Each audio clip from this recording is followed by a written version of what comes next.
खरमास महीना अशुभ माना जाता है। इस महीने में मांगलिक कार्य नहीं किए जाते। मलमास के नाम से भी ये जाना जाता है और इस साल खरमास की शुरुआत 16 दिसंबर से हो रही है और 15 जनवरी तक रहेगा। भले ही इस महीने में धार्मिक कार्य नहीं किए जाते, लेकिन कुछ धार्मिक कार्यों का इस दौरान विशेष महत्व होता है। ये ऐसा मौका होता है जब आप बुरे दिन को अच्छे दिन में बदल सकते हैं। मलमास महीने को यानी अशुभ महीने को खुद के लिए शुभ मास बना सकते हैं, क्योंकि इस महीने में विशेष रूप से भगवान विष्णु जागृत अवस्था में होते हैं और वो भक्तों पर विशेष कृपा बरसाते हैं। इसलिए इस महीने में भगवान विष्णु की पूजा जरूर करनी चाहिए। ऐसी मान्यता है कि इस समय पूजा पाठ करने से व्यक्ति को सुख समृद्धि की प्राप्ति हो सकती है।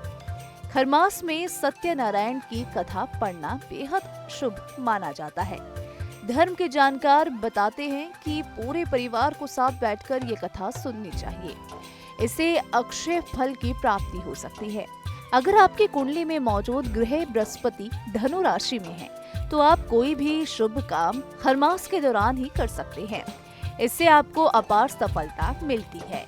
इसके साथ ही इस महीने में तुलसी पूजा का भी विशेष महत्व है।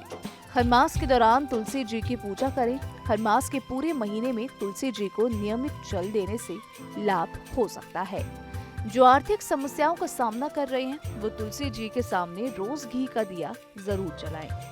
ऐसा करने से धन संबंधी तमाम परेशानियां खत्म हो जाती है। एकादशी, रविवार और मंगलवार के दिन तुलसी का पौधा ना छुए, इससे तुलसी माता नाराज होती है। तुलसी की पूजा करते समय तुलसी मंगला अष्टक का जाप जरूर करें। खरमास के दौरान हर दिन सूर्य देव को अर्घ देना चाहिए।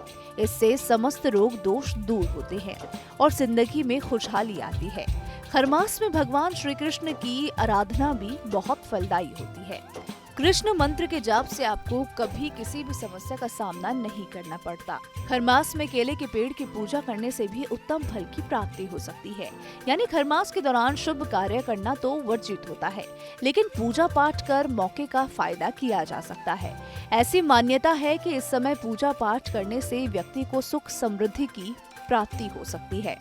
लेकिन खरमास को लेकर कुछ लोगों के मन में ये सवाल उठते हैं कि जब ये महीना पूजा पाठ के लिए इतना शुभ है, तो फिर इसमें अशुभता कैसे? ये महीने अशुभ कैसे हो सकते हैं? ज्योतिष की माने तो जब सूर्य गोचर करके धनु राशि में प्रवेश करते हैं, तब खरमास लगता है। सूर्य एक महीने तक धनु राशि में भ्रमण करते हैं। इस दौरान सारे शुभ मांगलिक कार्य वर्जित रहते हैं। ज्योतिष के अनुसार खरमास यानी सूर्य के धनु राशि में रहने के दौरान किए गए कार्य शुभ फल नहीं देते।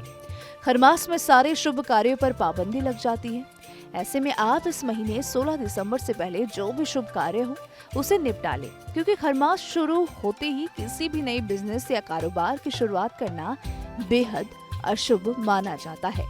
इसीलिए चाहे तो खरमास से पहले ही बिजनेस की शुरुआत कर लें या एक महीने बाद करें। 15 दिसंबर आने से पहले ही विवाह जैसे शुभ मांगलिक कार्य निपटा लें।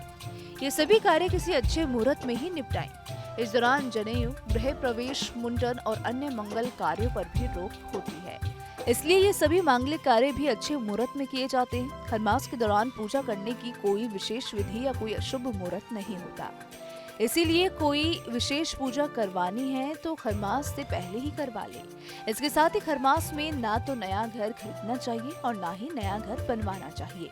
ये सारे काम खरमास शुरू होने से पहले ही करवा ले, नहीं तो फिर आपको एक महीने का इंतजार करना पड़ेगा।